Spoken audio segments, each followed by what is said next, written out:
Mari kita berdoa.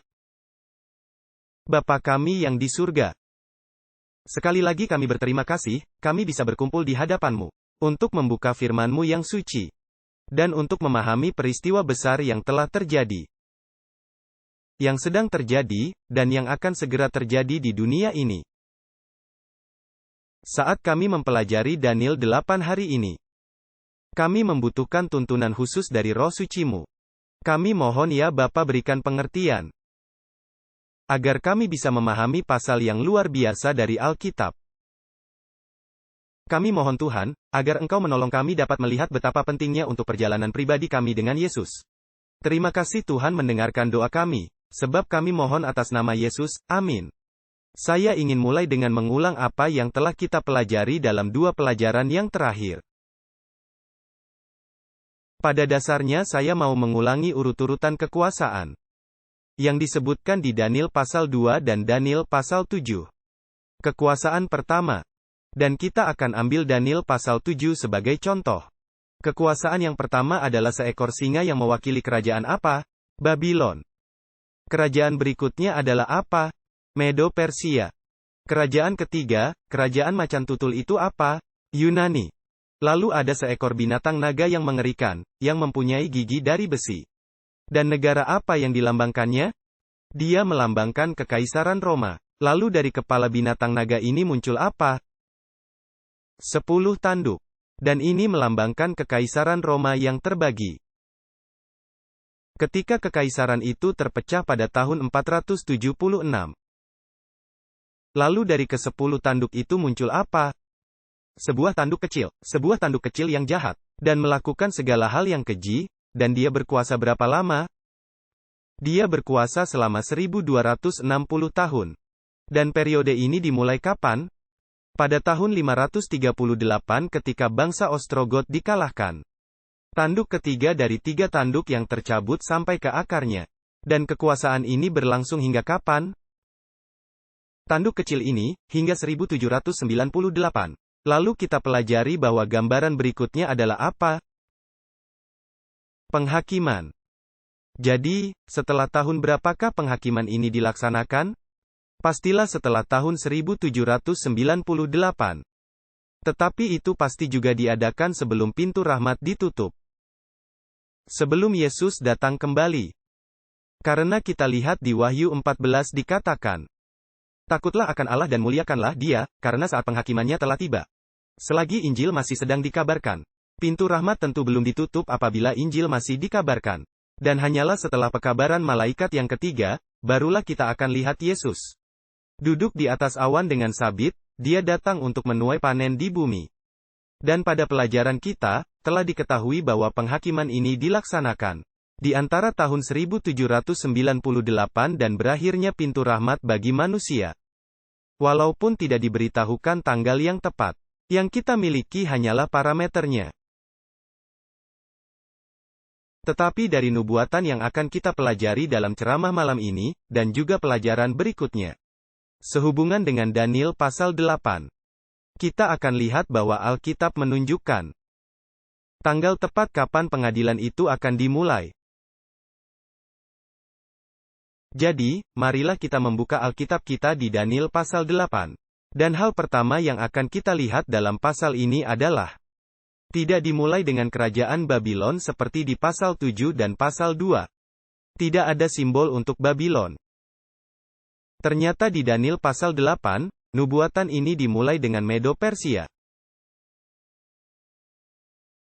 Nah, Anda mungkin bertanya-tanya, Pastor Bor, mengapa penglihatan Daniel 8 ini dimulai dengan Medo-Persia?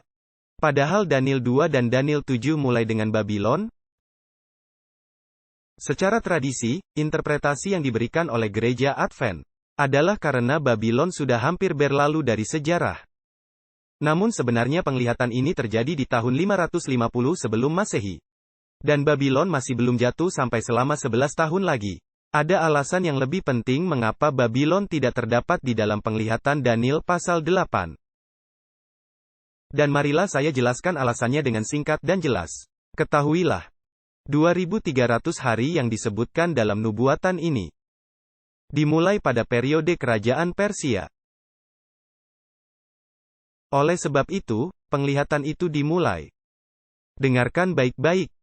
Penglihatan itu dimulai sewaktu nubuatan 2300 hari itu dimulai. Anda lihat nubuatan 2300 hari ini, tidak terjadi pada masa kerajaan Babylon. Itu dimulai pada masa kerajaan Persia. Dan oleh karena itu, nubuatan 2300 hari dimulai pada zaman Persia. Dan itulah alasannya mengapa, penglihatan ini dimulai dengan Persia dan bukan Babylon. Anda mengerti alasannya? Ini alasan yang sangat penting. Dan nanti kita punya alasan untuk kembali ke pembahasan ini. Marilah ke Daniel pasal 8 ayat 1 dan lanjutkan terus nubuatan yang hebat ini. Dikatakan di ayat 1, pada tahun ketiga pemerintahan Belsiazar. Tadi saya katakan ini adalah tahun 550 sebelum Masehi. Dikatakan, pada tahun ketiga pemerintahan Raja Belsiazar. Suatu penglihatan tampak kepadaku, aku Daniel. Setelah penglihatan yang tampak kepadaku pertama kalinya. Yang mana pertama kali tampak kepadanya? Yang terdapat di pasal sebelumnya, dalam Daniel pasal berapa? Pasal 7. Sekarang dengarkan baik-baik. Kata untuk penglihatan, di sini adalah kata yang sangat penting. Anda lihat, di Daniel 8 ada dua kata berbeda yang diterjemahkan penglihatan. Dan jika kita tidak mengerti hal itu, kita tidak akan mendapatkan kesimpulan yang benar dengan pasal yang kita pelajari ini. Kata yang diterjemahkan untuk penglihatan di sini. Dikatakan, pada tahun ketiga pemerintahan Raja Belsiazar, suatu penglihatan tampak kepadaku. Kata Ibraninya adalah chosen. Ingatlah ini, karena ini sangat penting. Sekarang, marilah ke ayat 2. Aku lihat dalam penglihatan itu. Sekali lagi kata chosen. Aku lihat dalam penglihatan itu, dan sementara aku melihat. Perhatikan, yang ditekankan di sini adalah yang dilihat oleh mata. Bahwa aku berada di Puri Susan. Ini salah satu ibu kota Medo Persia. Ibu kota yang ada di wilayah Elam. Dan aku lihat dalam penglihatan itu. Sekali lagi untuk ketiga kalinya kata chosen. Dipakai untuk kata penglihatan. Jadi dikatakan di ayat 2, aku lihat dalam penglihatan atau chosen. Dan sementara aku melihat, bahwa aku berada di Puri Susan. Ibu kota yang ada di wilayah Elam. Dan aku lihat dalam penglihatan itu, yaitu kata chosen. Bahwa aku sedang di tepi sungai Ulai. Sekarang, ke ayat 3, aku lihat dalam penglihatan itu. Sekali lagi kata penglihatan, dan lihat. Kata ini banyak berulang-ulang. Lalu aku melihat dan terlihat. Sedang berdiri di tepi sungai seekor apa? Domba jantan. Hanya seekor binatang. Tapi perhatikan apa dikatakan selanjutnya. Yang mempunyai apa? Mempunyai dua tanduk. Jadi ini suatu negara yang terdiri dari dua kerajaan. Sebab tanduk melambangkan kerajaan. Jadi satu bangsa terdiri dari dua kerajaan. Dengan kata lain, ada dua kerajaan dalam satu bangsa. Jadi selanjutnya dikatakan, yang mempunyai dua tanduk dan kedua tanduk itu tinggi. Tapi yang satu lebih tinggi dari yang lainnya. Dan yang lebih tinggi itu, bagaimana? Tumbuh belakangan. Jadi ada dua tanduk. Yang satu lebih tinggi dari yang lain, dan yang lebih tinggi munculnya. Bagaimana? Munculnya belakangan. Nah, malam ini tentu Anda sudah menerima dua lembar kertas. Salah satu kertas itu ada nama dinasti-dinasti Media dan Persia. Nah, jika Anda lihat daftar itu, tapi kita tak akan menelitinya, sebab kita tidak punya waktu. Mulai dari tahun 539 sebelum Masehi, waktu bangsa Medo Persia mulai berkuasa. Sampai tahun 522 sebelum Masehi. Semua raja-rajanya bangsa Media. Kecuali Sirus yang setengah orang Media dan setengah orang Persia. Tapi mulai tahun 522 sebelum Masehi hingga 331 sebelum Masehi. Hampir selama 200 tahun. Semua rajanya bangsa Persia. Jadi, bangsa yang manakah menjadi lebih kuat pada akhirnya? Bangsa Persia. Dan yang menarik, setelah Daniel pasal 8. Setiap kali kerajaan ini muncul dalam nubuatan itu, tidak lagi disebut Medo Persia. Tapi disebut Persia. Karena pada dasarnya bangsa Media telah lenyap dan kini Persia berkuasa. Anda paham? Anda bisa lihat dalam chart.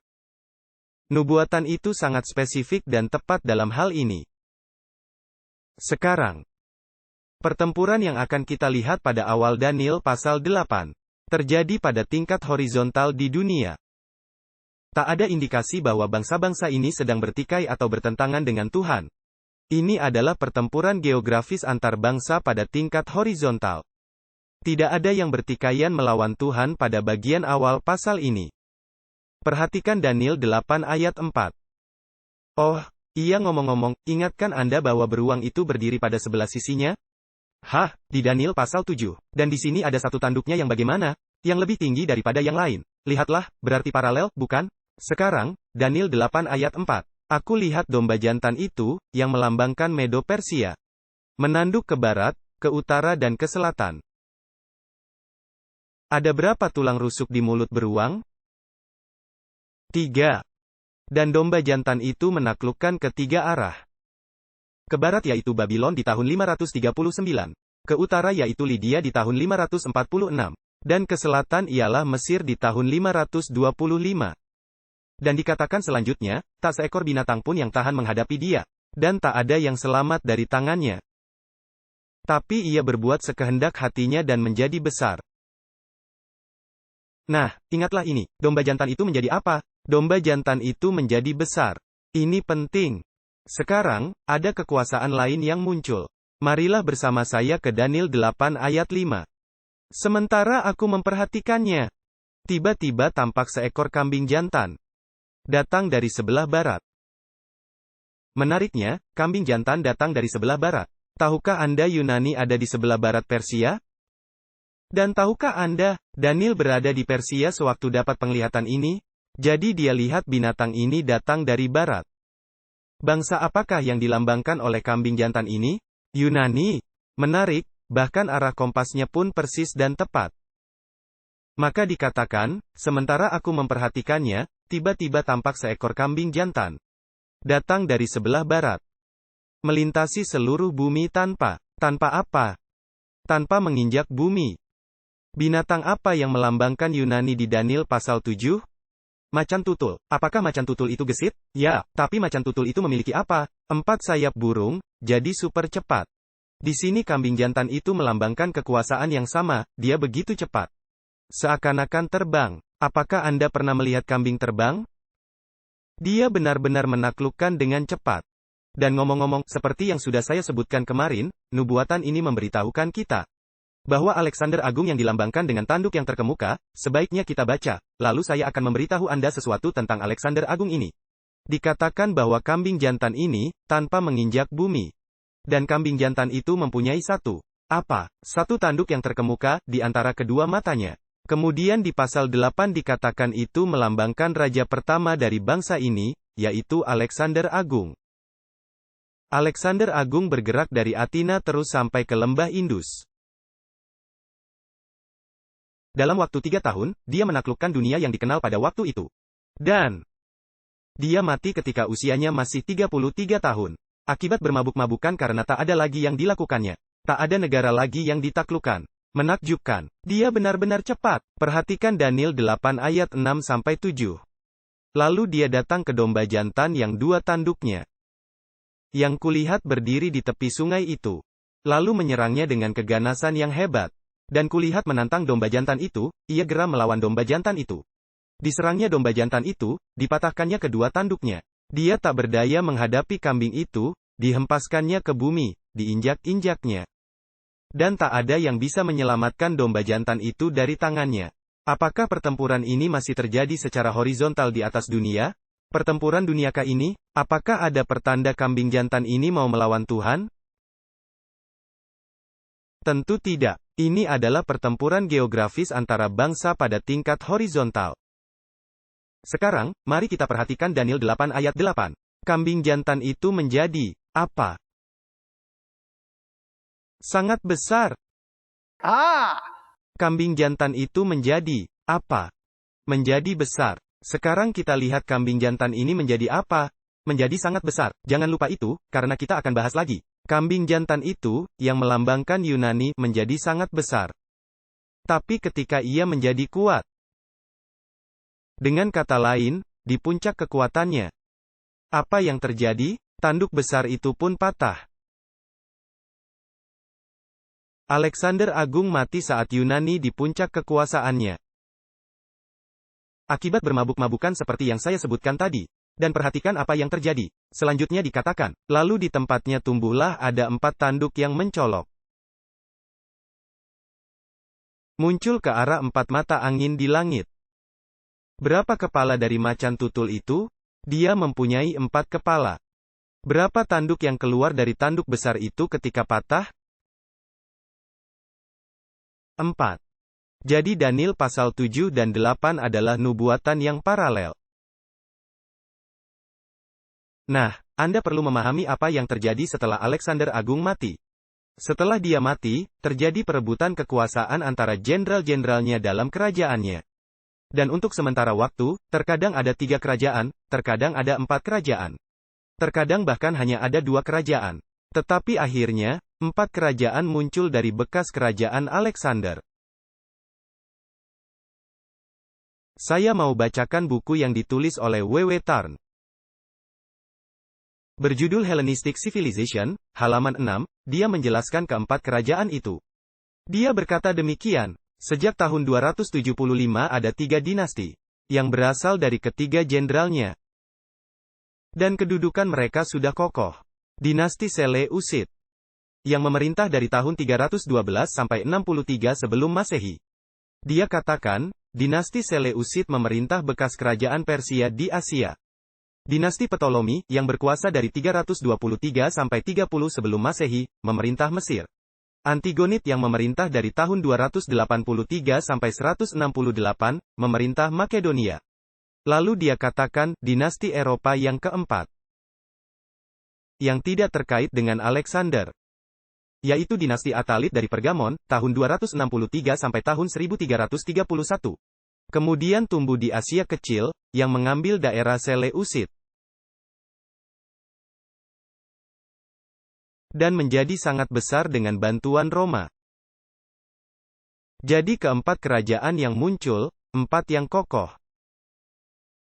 Kerajaan yang bertahan selama periode yang cukup lama adalah bangsa Seleucid, Ptolomi, Antigonid, dan Attalid di Pergamon. Sekarang, saya ingin menyebutkan bahwa banyak pakar-pakar khususnya mungkin Roma Katolik dan Protestan percaya bahwa tanduk kecil yang akan berasal dari keempat tanduk yang mengarah ke 4 mata angin itu melambangkan seorang individu yang jahat, yang bernama Antiochus Epiphanes. Dia adalah seorang penguasa bangsa Syria, yang memerintah dari tahun 171 sampai 163 sebelum Masehi.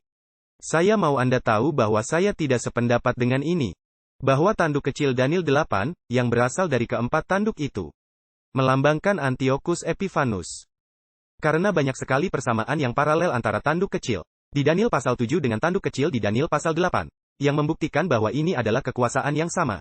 Saya mau menyebutkan beberapa paralel tersebut. Pertama-tama kedua-duanya disebutkan sebagai tanduk.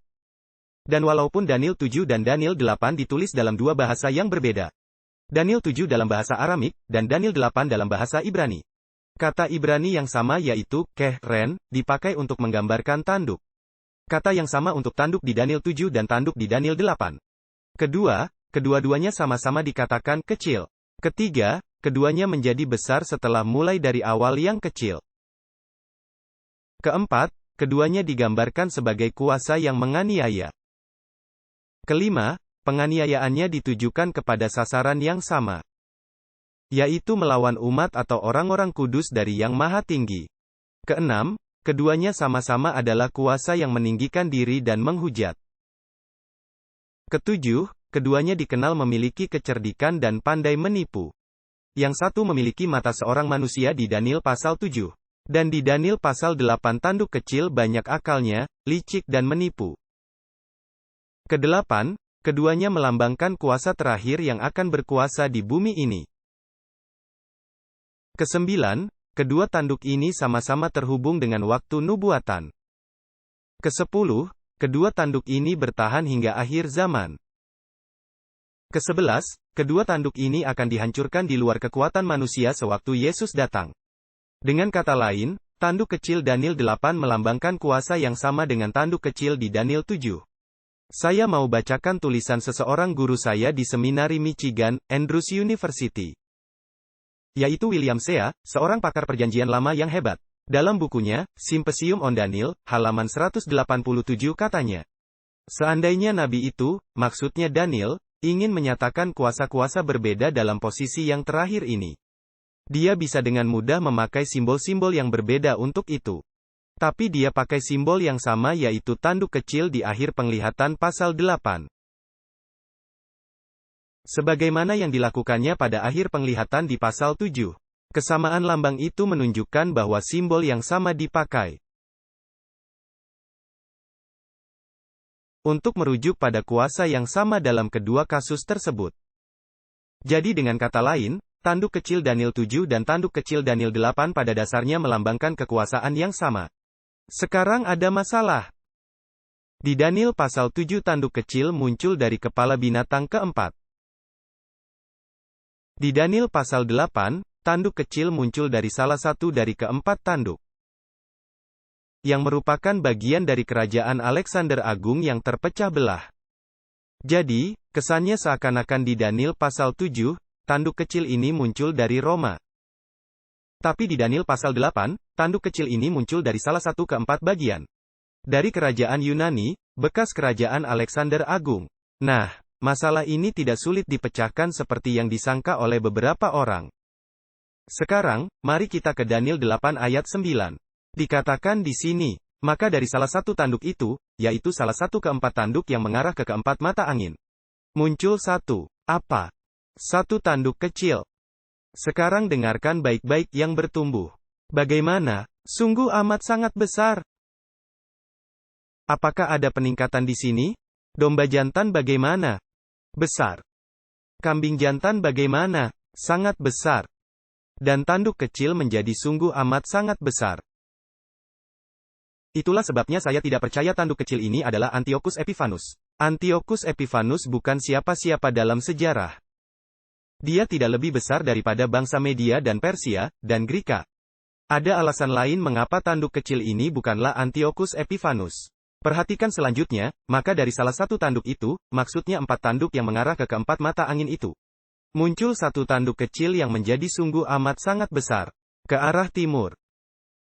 Yaitu ke arah Yunani, Asia Kecil dan Syria. Dan ke arah selatan, yaitu Mesir. Dan ke arah tanah permai, yaitu Israel. Sekarang, dengarkan baik-baik, ada satu kerajaan yang menaklukkan 3 arah itu agar dapat berkuasa. Dan itu adalah bangsa apa? Roma. Jika lihat sejarah, Anda temukan bahwa Roma menaklukkan ke arah selatan, Mesir. Dia menaklukkan ke arah timur, Yunani, Asia Kecil dan Syria di mana kerajaan sebelumnya berkuasa. Dan ke tanah permai, yaitu apa? Tanah Israel. Nah, dengarkan baik-baik apa yang akan saya katakan. Di Daniel pasal 8, tanduk kecil melambangkan baik Roma pagan maupun Roma kepausan. Dan nanti Anda akan lihat bila mana kita membahas nubuatan ini, bahwa tanduk kecil mula-mula hanya menaklukkan secara horizontal dan geografis. Tapi tiba-tiba tanduk kecil ini menurut ayat ini hanya menaklukkan kemana? Ke selatan, ke timur dan ke tanah permai, tiba-tiba dia berubah. Dan sekarang dia berperang melawan siapa? Dia berperang melawan Allah di surga. Apakah ini benar demikian yang terjadi dengan Roma di Daniel 7? Bagaimana kekaisaran besi Romawi menaklukkan? Secara horizontal. Tapi tiba-tiba tanduk kecil yang juga adalah Roma sekarang berbuat apa? Dia ucapkan kata-kata hujat kepada Yang Maha Tinggi. Dan dia menganiaya orang-orang kudus Yang Maha Tinggi. Dan dia menyangka dia bisa mengubah hukum Yang Maha Tinggi. Anda bertanya, mengapa tanduk kecil ini digambarkan sebagai yang keluar dari salah satu keempat kerajaan yang berasal dari kerajaan Alexander Agung? Saya beritahukan mengapa. Alasan karena para sejarawan seperti Virgil. Apakah Anda pernah mendengar nama Virgil, Seneca, dan sejarawan lainnya tentang Roma? Mengatakan dengan sangat jelas bahwa agama Romawi dan peradaban Romawi, dan kebudayaan Romawi asalnya dari Asia Kecil, khususnya di Pergamon. Dan itu adalah salah satu kerajaan, yang merupakan pecahan dari kerajaan Alexander Agung. Dengan kata lain, adalah benar bahwa kerajaan Roma itu berasal dari Asia Kecil. Dia tumbuh dari kerajaan Pergamon, yang adalah salah satu dari keempat kerajaan yang terbentuk setelah kejatuhan Alexander Agung. Sekarang, mari kita baca Daniel 8 ayat 10. Jika Anda tertarik mempelajari hal ini secara lebih luas, saya telah menulis suatu dokumen kira-kira 30 halaman tentang seluruh pekabaran Daniel pasal 8. Dan materinya jauh lebih banyak daripada yang bisa saya sajikan di sini malam ini dan berikutnya.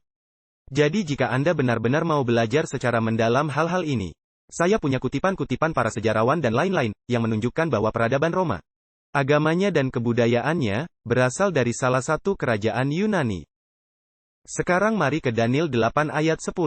Tiba-tiba tanduk kecil ini, yang perhatiannya hanya menaklukkan secara geografis dan horizontal. Tiba-tiba seperti tanduk kecil di Daniel pasal 7. Dia mulai berperang melawan Allah di surga. Kini peperangannya menjadi vertikal. Perhatikan Daniel 8 ayat 10. Dikatakan, ia tumbuh ke atas sampai kemana? Kepada bala tentara langit. Dan dia menghempaskan ke tanah beberapa bala tentara dan beberapa bintang, dan menginjak-injak mereka. Sekarang pertanyaannya adalah, apa yang dilambangkan oleh bala tentara atau oleh bintang-bintang? Mungkin kita pikir mereka itu para malaikat, tapi saya pikir tidak mungkin tanduk kecil mampu menangkap malaikat dan menghempaskan ke bumi dan menginjak-injaknya. Faktanya adalah Alkitab memakai kata bala tentara bukan hanya untuk menggambarkan bala tentara surga, tapi juga untuk menggambarkan umat Allah di dunia, tentaranya. Karena di dalam Alkitab, jemaatnya digambarkan sebagai, apa? Sebagai bala tentara. Mari saya buktikan itu. Mari buka bersama saya 1 Samuel 17 ayat 45. 1 Samuel 17 ayat 45. Ini mengenai Daud saat bertemu dengan Goliat, dan dikatakan di sana. Tapi Daud berkata kepada orang Filistin itu, engkau mendatangi aku dengan pedang dan tombak dan lembing. Tapi aku mendatangi engkau dengan, apa? Nama Tuhan dari bala tentara. Sekarang perhatikan siapakah bala tentara itu. Bala tentara Tuhan, Tuhan dari siapa? Tentara Israel yang kau tantang itu. Jadi siapakah bala tentara itu? Bala pasukan Israel. Jadi apa yang tanduk kecil lakukan? Siapa yang dicampakkan ke bawah? Di Daniel 7 dikatakan tanduk kecil akan menganiaya orang-orang kudus yang maha tinggi. Jadi di sini, bintang-bintang atau bala tentara Tuhan melambangkan apa? Itu melambangkan umat Tuhan. Nanti pasal ini kita akan mendapati hal ini diungkapkan dengan sangat jelas. Dan, hal utama yang dilakukan tanduk kecil ini adalah sama seperti yang dilakukan tanduk kecil di Daniel 7. Dia menganiaya orang-orang kudus, dan dia mencampakkannya ke tanah, dan menginjak-injaknya. Tapi kemudian di Daniel 8 ayat 11, bahkan tanduk kecil ini makin lebih menjadi-jadi. Dikatakan di Daniel 8 ayat 11, bahkan dia meninggikan dirinya sendiri sama dengan siapa? Sama tingginya dengan panglima bala tentara. Dengan kata lain, pemimpin bala tentara itu. Dan olehnya, yakni oleh tanduk kecil ini. Yang sehari-hari, kata korban persembahan, harus dihilangkan. Karena dalam bahasa Ibraninya, hanya ada kata sehari-hari. Hal ini akan dibahas nanti. Dan olehnya, yakni oleh si tanduk kecil. Yang sehari-hari, diapakan, disingkirkan, dan tempat kudusnya, diapakan, tempat kudusnya dicampakkan ke bawah. Menarik. Sekarang, pertanyaannya adalah siapakah panglima bala tentara ini? Ungkapan kata yang sama ini dipakai hanya pada satu ayat saja di seluruh Alkitab. Panglima bala tentara. Tidak diterjemahkan dengan kata-kata yang sama tetapi ungkapannya sama. Yosua 5 ayat 13-15. Yosua 5 ayat 13-15. Mari kita cari tahu siapakah panglima bala tentara ini. Daripadanya, sehari-hari ini dirampas dan tempat kudusnya dicampakkan ke bawah. Perhatikan Yosua 5 ayat 13, ini terjadi di luar kota Yerikho dan kita sudah pernah baca ayat itu sebelumnya. Dan Yosua bertemu dengan sosok itu yang membawa pedang di tangannya. Katanya, ketika Yosua dekat Yerikho, ia melayangkan pandangnya, dilihatnya. Seorang laki-laki berdiri di depannya dengan pedang terhunus di tangannya.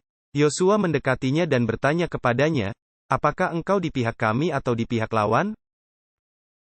Jawab orang itu, "Bukan, tapi sebagai panglima bala tentara Tuhan, aku datang sekarang." Ungkapan itu, panglima bala tentara Tuhan, adalah ungkapan yang sama dengan panglima bala tentara. Terjemahannya tidak sama tapi dalam bahasa Ibraninya sama. Jawab orang itu, "Bukan, tetapi sebagai panglima bala tentara Tuhan, aku datang sekarang." Lalu, apa yang dilakukan Yosua? Oh, dikatakan, dia sujud dengan mukanya ke tanah, lalu bagaimana? Apakah ini seorang manusia biasa? Ini adalah Yesus, dan berkata kepadanya, "Apakah yang akan dikatakan Tuanku kepada hambanya ini?" Dan panglima bala tentara Tuhan itu berkata kepada Yosua, "Tanggalkanlah kasutmu dari kakimu. Sebab tempat di mana engkau berdiri itu kudus." Siapakah panglima bala tentara ini? Tak lain adalah Yesus Kristus. Jadi apa yang dilakukan tanduk kecil? Dia bahkan menyerang panglima bala tentara, Yesus Kristus. Dan dia mengambil apa dari Yesus? Sehari-harinya. Dan mencampakkan ke bawah tempat kudusnya. Dan Anda bertanya apa maksudnya itu? Yang sehari-hari itu? Seperti sudah saya katakan tadi, kata korban persembahan itu tidak ada. Itu ditambahkan oleh para penerjemah, tetapi kata-kata itu tidak ditemukan dalam tulisan Ibraninya yang asli. Anda tahu, para penerjemah menganggap tanduk kecil ini melambangkan Antiochus Epiphanes. Dan Antiochus Epiphanes ini pernah menghapus praktek persembahan korban di bait suci selama 3 tahun. Karena pikir mereka Antiochus Epiphanes, jadi mereka menerjemahkan korban persembahan sehari-hari. Sebenarnya, kata sehari-hari di sini adalah kata sifat yang tidak menjelaskan kata benda apapun. Kata tersebut berarti sesuatu yang berlangsung terus-menerus tanpa jeda. Dengan kata lain, ini adalah istilah teknis, dan harus dipahami bukan sebagai kata sifat. Walaupun secara teknis itu adalah kata sifat, kata ini harus dipahami sebagai kata benda. Dan tentu saja, pertanyaannya adalah, tanduk kecil itu mengambil sehari-hari apa? Nah, hal itu pasti berkaitan dengan bait suci, bukan? Karena seluruh tema Daniel pasal 8 adalah mengenai bait suci, benar? Bahkan kedua binatang yang kita temukan di Daniel pasal 8 adalah dua binatang yang paling penting dalam bait suci. Pada pelayanan setiap hari, pagi dan petang, domba jantan dikorbankan. Dan pelayanan tahunan yang dikorbankan adalah kambing jantan. Jadi, Tuhan berkata, dengan memilih dua binatang ini, tema inti Daniel 8 adalah apa? Bait suci. Jadi pertanyaannya, tanduk kecil mengambil sehari-hari. Pertanyaannya, sehari-hari apa? Tentu kita perlu mencari jawabannya di dalam bait suci. Apakah kata tersebut dipakai sehubungan dengan bait suci? Tentu saja. Sekarang, mari saya memberitahu Anda bahwa kata ini dipakai sehubungan dengan pelayanan para imam di pelataran dan di dalam bilik suci dan tempat kudus bait suci. Itu tidak pernah dipakai merujuk pada apapun yang dilakukan para imam di dalam bilik maha suci. Kata tersebut dipakai untuk hal yang dilakukan di pelataran dan di dalam bilik suci. Saya akan menyebutkan beberapa ayat di mana kata ini yaitu, tamid dipakai. Keluaran 28 ayat 30, kita akan lihat cepat-cepat. Keluaran 28 ayat 30. Imam besar yang melayani di dalam bilik suci, menurut Alkitab dikatakan, dia melayaninya secara tidak berkeputusan. Perhatikan apa yang dikatakan di sana. Dan haruslah kau taruh di penutup dada penghakiman, Urim dan Tumim. Kita pernah membaca ini. Dan haruslah itu di atas jantung Harun, apabila ia masuk menghadap Tuhan. Demikianlah Harun harus membawa tutup dada penghakiman di hadapan Tuhan bagaimana? Terus-menerus. Itulah kata tersebut, tamid. Perhatikan bahasa yang sama dalam kitab Ibrani 7 ayat 23-25, ayat ini berbicara mengenai Yesus. Ibrani 7 ayat 23-25, berbicara mengenai sistem korban lama, dikatakan, juga dulu ada banyak imam. Karena mereka dicegah oleh maut untuk melayani terus-menerus. Lihat kata terus-menerus di sini, imam-imam itu tidak bisa terus-menerus melayani karena mereka apa? Karena mereka mati. Tetapi sekarang perhatikan, tetapi, karena dia, apa? Dia terus-menerus selamanya. Dia memiliki, apa? Imamatnya yang tidak berubah. Maka ia sanggup juga menyelamatkan dengan sempurna semua yang datang kepada Allah melalui dia. Sebab dia, apa? Hidup senantiasa untuk menjadi perantara bagi mereka. Apakah perantaraan Yesus ini terus-menerus tanpa henti? Apakah perantaraannya, tamid? Seharusnya bukan diterjemahkan, sehari-hari, melainkan, terus-menerus. Perhatikan Keluaran 29 ayat 42, korban yang dipersembahkan pagi dan petang juga memakai kata tamid, terus-menerus. Dikatakan, ini akan menjadi suatu korban bakaran terus-menerus di antara kamu turun-temurun. Di depan pintu kemah pertemuan di hadapan Tuhan. Sebab di sana aku akan bertemu dengan kamu, untuk berfirman kepadamu. Perhatikan, korban bakaran yang bagaimana, korban bakaran yang terus-menerus. Api yang dipakai membakar korban-korban itu juga api yang terus-menerus nyala. Perhatikan Imamat 6 ayat 13. Dikatakan, dan api dijaga supaya api selalu terus-menerus menyala di atas mezbah. Janganlah dibiarkan padam. Dengan kata lain, api itu harus terus-menerus menyala. Meja roti sajian. Roti di atas meja dinamakan roti yang tidak berkeputusan. Perhatikan Keluaran 25 ayat 30. Keluaran 25 ayat 30, dan haruslah engkau tetap meletakkan roti sajian di atas meja itu di hadapanku. Di sini diterjemahkan tetap, tapi ini adalah kata tamid, ini bisa diterjemahkan. Dan haruslah engkau terus-menerus meletakkan roti sajian di atas meja itu di hadapanku. Perhatikan juga, 7 kaki Dian di bilik suci disebut lampu yang selalu menyala. Imamat 24 ayat 1-4. Dikatakan di sana, lalu Tuhan berfirman kepada Musa, perintahkanlah umat Israel, supaya mereka membawa kepadamu perasan minyak zaitun murni untuk lampu. Agar 7 kaki Dian menyala dan, apa, kata itu lagi, terus-menerus menyala. Di luar tabir dari tabut kesaksian, di dalam kemah pertemuan. Harun harus mengurusnya dari petang hingga pagi di hadapan Tuhan. Terus-menerus kata itu lagi. Itu harus menjadi suatu ketetapan untuk selama-lamanya bagimu turun-temurun. Dia tetap harus mengurus lampu-lampu pada kaki Dian emas murni. Kaki Dian emas murni di hadapan Tuhan terus-menerus. Sekali lagi, kata yang sama. Jadi, terus-menerus ini mengacu kepada korban untuk pelayanan imam-imam di bilik suci. Untuk api yang dipersembahkan di pelataran. Merujuk roti sajian, 7 kaki Dian. Juga mengacu pada mezbah pedupaan dari emas di bilik suci. Perhatikan Keluaran 30 ayat 8. Keluaran 30 ayat 8, dikatakan. Dan apabila Harun menyalakan lampu itu pada waktu petang, dia harus membakar kemenyan, yang bagaimana? Nah, terjemahan kemenyan yang abadi. Ini kata yang sama. Bisa saja ditulis, yang terus-menerus di hadapan Tuhan. Di antara kamu turun-temurun. Coba saya tanya. Melambangkan apakah mezbah, kaki Dian, roti sajian, dan imam? Dan mezbah pedupaan itu? Mereka melambangkan berbagai aspek dalam pelayanan penyelamatan manusia dari siapa? Pelayanan penyelamatan dari Yesus Kristus. Sekarang, perhatikan, tempat bait suci itu akan diapakan? Akan dicampakkan ke bumi. Di manakah Yesus sedang melayani? Dia sedang melayani di bait suci yang di surga.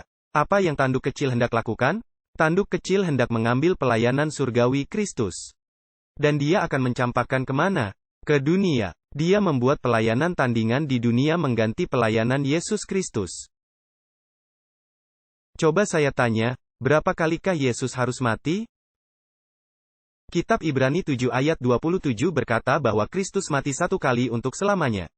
Tetapi gereja Roma Katolik, mereka mengajar bahwa setiap kali misa, Yesus Kristus dipersembahkan sebagai korban lagi.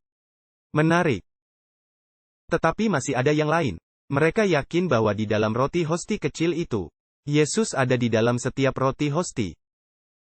Jika ada 10 juta manusia yang mengambil bagian dalam hosti itu, Kristus ada secara utuh dan sempurna di dalam setiap potong hosti. Lebih jauh lagi. Yang menarik adalah, roti hosti ini bentuknya bagaimana? Bulat. Dan apa warnanya? Kekuningan. Apa yang bentuknya bulat dan berwarna kuning? Matahari. Dengarkan baik-baik. Roti hosti ini disimpan dalam sebuah wadah yang mereka sebut tabernakel. Dengan kata lain, bentuknya bulat kecil, dan hosti ini diletakkan di dalamnya. Dan Anda tahu bagian luar tempat hosti itu disimpan, ada tergambar sinar matahari memancar. Saya tidak tahu pernahkah Anda lihat ini di gereja Roma Katolik. Tetapi ini sangat menarik. Dan umat Katolik diberitahu bahwa saat hosti itu diangkat ke atas, mereka harus sujud dan apa? Mereka harus menyembah hosti itu. Karena Yesus ada di dalam hosti itu. Masih ada lagi, dengarkan apa yang akan saya katakan. Gereja Roma Katolik mengajarkan bahwa ketika seorang imam mengucapkan, hoc est corpus meum, Inilah tubuhku, ini diucapkan dalam bahasa Latin secara tradisi. Maka apa yang dilakukan imam itu adalah dia menciptakan Yesus Kristus benar-benar dalam roti hosti itu. Dan hosti itu bukan lagi roti, walaupun bentuknya roti, tampaknya tidak berubah.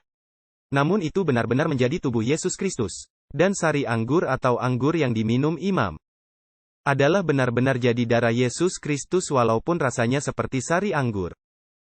Jadi, di mana fokus umat dalam Roma Katolikisme? Apakah fokusnya pada tubuh dan darah Yesus Kristus di surga, yang sudah mati satu kali untuk selamanya bagi kita? Tidak. Fokusnya di mana? Fokusnya ada di dunia. Dan suatu sistem duniawi tidak bisa menyelamatkan. Ini adalah amat sangat serius. Tahukah Anda, bahwa seorang teolog Roma Katolik berkata, bahwa imam bisa disebut pencipta dari penciptanya. Karena dia bisa menciptakan Yesus di dalam roti hosti? Menakjubkan. Apakah yang dilambangkan oleh kaki Dian? Kita sudah mempelajari hal ini. Dia melambangkan minyak Roh Kudus yang diberikan kepada gereja supaya gereja bisa berikan apa? Bisa memancarkan terang. Apa yang terjadi selama masa berkuasanya tanduk kecil? Terang itu meredup. Itulah sebabnya zaman itu disebut apa? Disebut zaman kegelapan. Karena gereja tidak lagi mengabarkan Injil Yesus Kristus, yang oleh Alkitab disebut terang. Dengan kata lain, itu mempengaruhi misi dan pekabaran gereja. Bagaimana dengan roti sajian? Apa yang dilambangkan oleh roti sajian? Roti sajian melambangkan firman Tuhan. 12 ketul. Karena cukup untuk memberi makan seluruh Israel, semua umat Allah. Apa yang disodorkan gereja Roma Katolik sebagai ganti firman Tuhan? Tradisi. Berbagai tradisi masuk ke dalam gereja, api penyucian, limbo, selibat. Pengakuan dosa-dosa pribadi, pembakaran abadi di neraka. Len, arak-arakan patung, misa, benda-benda keramat, kanonisasi orang-orang suci. Rosario, sujud di depan patung, kelahiran Maria yang tanpa dosa. Kenaikan Maria ke surga, baptisan percikan bayi. Novena, ibadah hari Minggu, saya masih bisa terus melanjutkan daftar ini. Tidak satu pun dari ini diajarkan di dalam Alkitab. Dengan kata lain, firman Tuhan tidak lagi dijadikan hukum di dalam gereja. Hasilnya adalah gereja menciptakan tradisi-tradisi. Dengan demikian umat di dunia mati kelaparan akan firman Tuhan. Selain itu, dalam konsili di Tulos tahun 1229, Gereja Roma Katolik secara resmi melarang orang awam membaca Alkitab. Dan ada dekrit-dekrit, keputusan-keputusan yang lain dalam konsili-konsili yang lain, di mana umat dilarang membaca Alkitab. Itulah sebab Martin Luther, walaupun seorang biarawan, ketika dia menemukan Alkitab, dia begitu terkejut. Karena Alkitab itu tidak bisa diakses, karena tertulis dalam bahasa Latin. Bahkan orang-orang seperti Wycliffe, waktu dia menerjemahkan Alkitab ke dalam bahasa Inggris, dia dibakar di tiang. Hanya karena telah menerjemahkan Alkitab ke dalam bahasa yang bisa dipahami orang awam. Dengan demikian gereja Roma Katolik memberikan tradisi sebagai ganti Alkitab. Coba saya tanya, mezbah ukupan itu melambangkan apa? Mezbah ukupan melambangkan apabila kita berdoa. Doa kita dicampur dengan jasa-jasa kebenaran Kristus yang sempurna. Dan kita diterima di hadapan Allah. Pertanyaan, apa yang disodorkan gereja Roma Katolik sebagai ganti satu-satunya perantaraan Kristus? Menurut Alkitab, kita hanya punya satu perantara antara Tuhan dan manusia, yaitu manusia Yesus Kristus. Apakah yang diajarkan gereja Roma Katolik? Mereka katakan kita harus mengaku dosa kepada siapa? Kita harus mengaku dosa kepada seorang imam manusia. Dan bukan itu saja, mereka berkata jika kita mau mengakses Yesus Kristus, kita harus lewat perawan Maria. Dan kita harus lewat orang-orang suci. Tahukah Anda mengapa mereka mengajarkan hal ini? Walaupun mereka tidak mengakuinya, karena dalam formulasi teologianya mereka tidak berkata demikian. Namun di dalam praktek sesungguhnya, inilah yang terjadi. Kalian tahu, Yesus dipandang oleh Roma Katolik sebagai hakim tidak ramah. Oh ya, dia adalah manusia, tetapi sebenarnya dia tidak benar-benar seperti kita. Jadi kita harus lewat seseorang yang bisa benar-benar memahami kita, seperti Maria dan orang-orang kudus. Maka apa yang terjadi di sini? Semua fungsi yang adalah hak Yesus Kristus di bait suci surgawi. Apa yang dilakukan si tanduk kecil? Dia mengambil semua fungsi tersebut dan menempatkannya di mana? Dan dia menempatkannya di dunia. Coba saya tanya, apakah keselamatan sedang dipertaruhkan di sini? Tentu saja. Anda pahami yang dimaksudkan, dan olehnya yang sehari-hari disingkirkan. Si tanduk kecil mengambil pelayanan sehari-hari, terus-menerus dari Kristus. Yesus memberi makan gerejanya dengan roti, Yesus menjadi perantara bagi gerejanya. Yesus memberikan Roh Kudus kepada gereja supaya bisa memancarkan terang. Pekabaran bahwa Yesus mati satu kali untuk semua dosa seluruh dunia. Dan ketahuilah, Gereja Roma Katolik juga mengukuhkan pemahaman bahwa manusia harus melakukan sesuatu untuk membayar agar dosa-dosanya boleh diampuni. Jadi Yesus mati di salib itu ternyata belum cukup. Mereka masih harus membayar sebagian dari hukumannya sendiri. Apakah kalian memahami apa yang dibicarakan Daniel di sini? Ini sangat serius. Ini berkaitan dengan keselamatan. Sekarang marilah ke Daniel 8 ayat 12. Dikatakan, oleh karena dosa, dengarkan baik-baik. Suatu bala tentara diberikan kepada tanduk kecil itu, untuk melawan yang sehari-hari. Kata korban tidak seharusnya di situ. Apa maksudnya, suatu bala tentara diberikan kepada tanduk kecil itu? Apa yang kita dapatkan ketika kita membahas kaki patung dalam Daniel pasal 2? Apa yang digabungkan menjadi satu? Gereja dan apa? Negara. Bagaimana gereja bisa menjamin orang-orang tetap mau menjalankan sistem yang kita bicarakan ini? Gereja tidak mampu melakukannya sebagai gereja, dia harus memiliki bala tentara, dia harus mendapatkan dukungan dari kekuatan politik. Bukankah persis demikian yang terjadi pada zaman kegelapan? Bukankah gereja minta kekuatan negara untuk menghukum siapapun yang sejalan dengan kepercayaan dan praktek-prakteknya? Kita hanya perlu membaca dari buku-buku sejarah. Maka dikatakan, oleh karena dosa, suatu bala tentara diberikan kepada tanduk itu. Untuk melawan yang sehari-hari, bukan korban persembahan sehari-hari. Dan tanduk itu mencampakkan kebenaran ke bumi. Dan sekarang perhatikan, dia melakukan semua ini dan, bagaimana? Dan tetap berjaya. Apakah tanduk kecil ini berjaya ketika dia sedang menganiaya orang-orang kudus? Tentu saja, dia berjaya, semuanya lancar baginya. Apakah perlu diadakan suatu penghakiman di surga untuk memperbaiki kondisi ini? Menurut Anda bagaimana? Tentu saja. Dan sebentar lagi kita akan tiba pada topik itu. Sekarang, perhatikan, selanjutnya dikatakan. Ngomong-ngomong, kata yang dipakai di sini. Berjaya, sama dengan yang dipakai di Daniel pasal 7 untuk tanduk kecil. Sekarang. Nah, waktu kita tiba di bagian penglihatan Daniel ini, videonya mati. Dan sekarang Daniel hanya bisa mendengarkan audionya. Daniel 8 ayat 13-14, videonya gelap. Sekarang Daniel tidak melihat apa-apa lagi, hanya mendengar. Dia mendengar suatu percakapan antara dua malaikat. Kemudian ku dengar seorang kudus berbicara. Dan seorang kudus lain berkata kepada yang berbicara itu. Berapa lamakah penglihatan itu? Kata yang dipakai adalah chosen. Nah, yang manakah termasuk dalam kata chosen? Itu termasuk seluruh penglihatan itu, bukan? Apakah termasuk Medo-Persia? Apakah termasuk Yunani? Apakah termasuk Raja Pertama Yunani? 4 tanduk itu, tanduk kecil, dan tahap pertama dan yang kedua? Itulah penglihatannya, itulah chosen. Jadi pertanyaan adalah, berapa lamakah terjemahan yang lebih baik adalah sampai kapankah? Apakah chosen sehubungan dengan sehari-hari? Buang kata korban, kata itu tidak ada. Dan kefasikan yang membinasakan tempat kudus. Tempat kudus yang diserahkan dan bala tentara yang diinjak-injak. Tahukan Anda, kita mendapati adegan yang mirip dengan ini di dalam Wahyu 6 ayat 9-11. Di sana ada martir-martir yang berteriak dari bawah mezbah, ini adalah meterai yang kelima. Andai saja ada waktu membahas ini, sama waktunya dalam sejarah. Dan martir-martir ini berteriak dan mereka berkata, karena mereka telah digilas habis oleh gereja. Yang mengaku sebagai gereja Yesus Kristus. Mereka berseru, Tuhan sampai kapankah?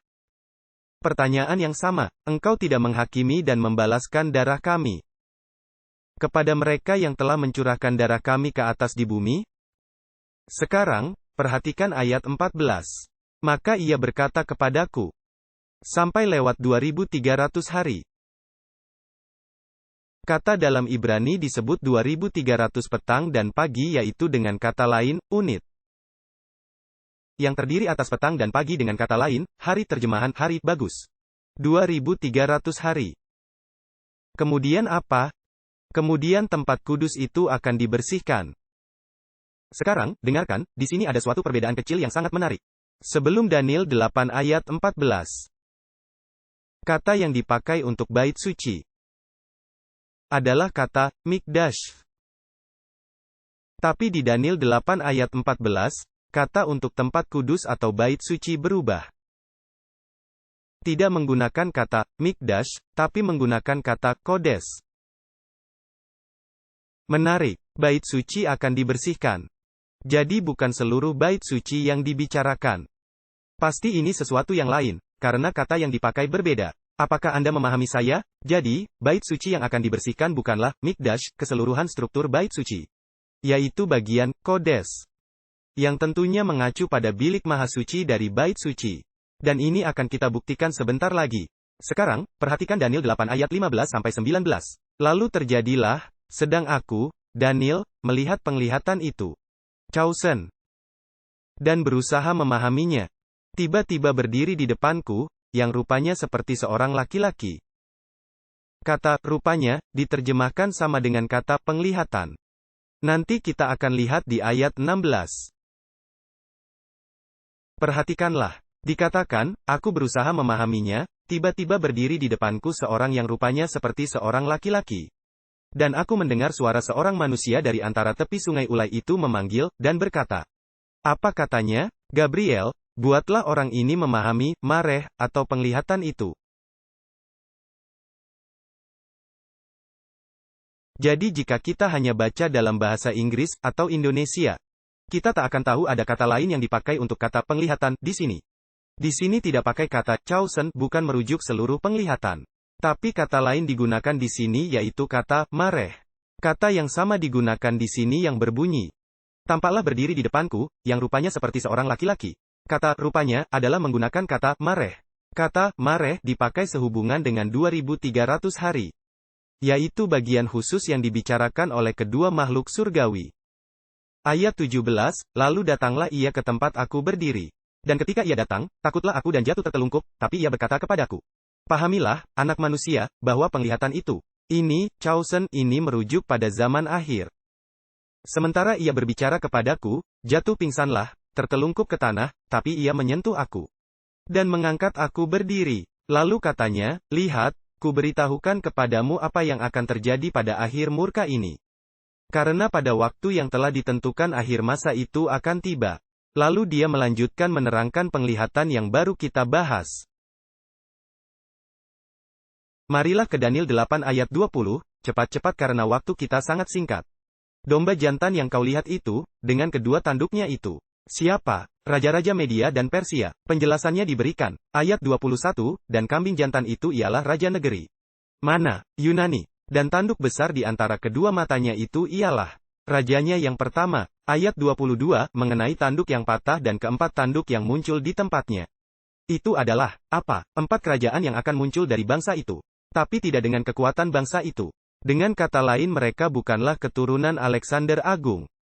Apakah ini menjelaskan penglihatannya?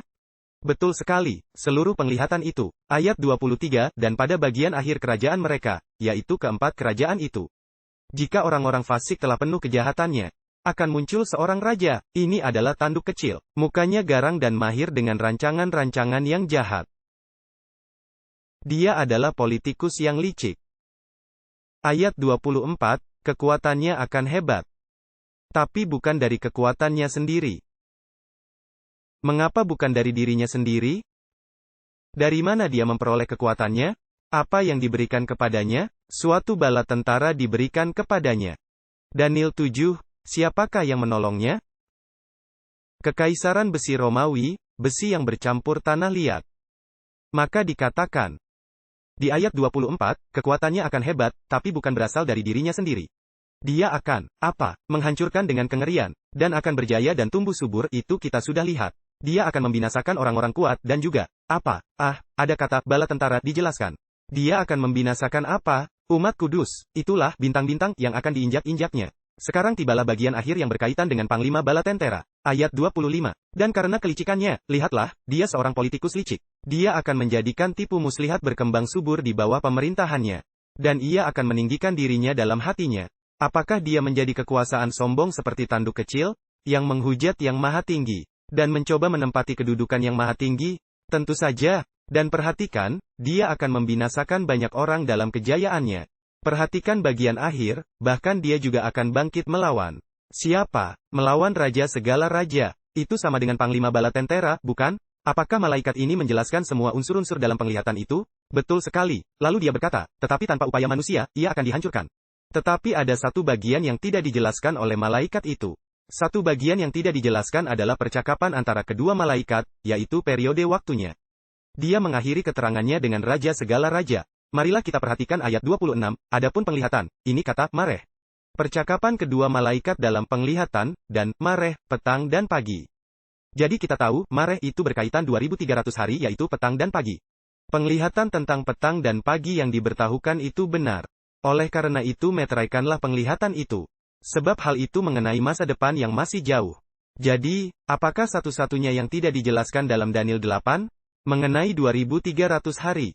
Tahukah Anda mengapa? Karena Daniel jatuh sakit. Perhatikan ayat 27. Maka aku, Daniel, pingsan.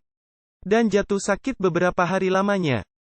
Kemudian bangunlah aku dan melakukan pula urusan raja. Dengarkanlah baik-baik, aku tercengang-cengang tentang penglihatan itu, yaitu, mareh. Bukan, Chausen, apakah Chausen ini sudah dijelaskan? Ya, dan aku tercengang oleh, mareh, penglihatan ini.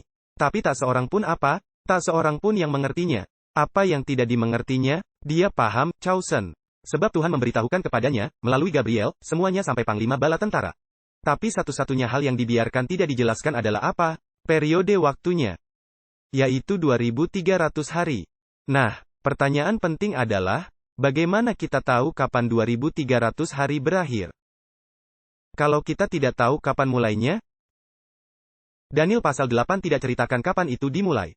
Di mana kira-kira terdapat di dalam Alkitab yang beritahu kapan 2300 hari ini dimulai? Bagaimana pada pasal berikutnya? Kita akan melihat dalam pelajaran kita berikutnya, bahwa pasal berikutnya memberitahu kita tanggalnya secara tepat, saat bait suci itu dibersihkan.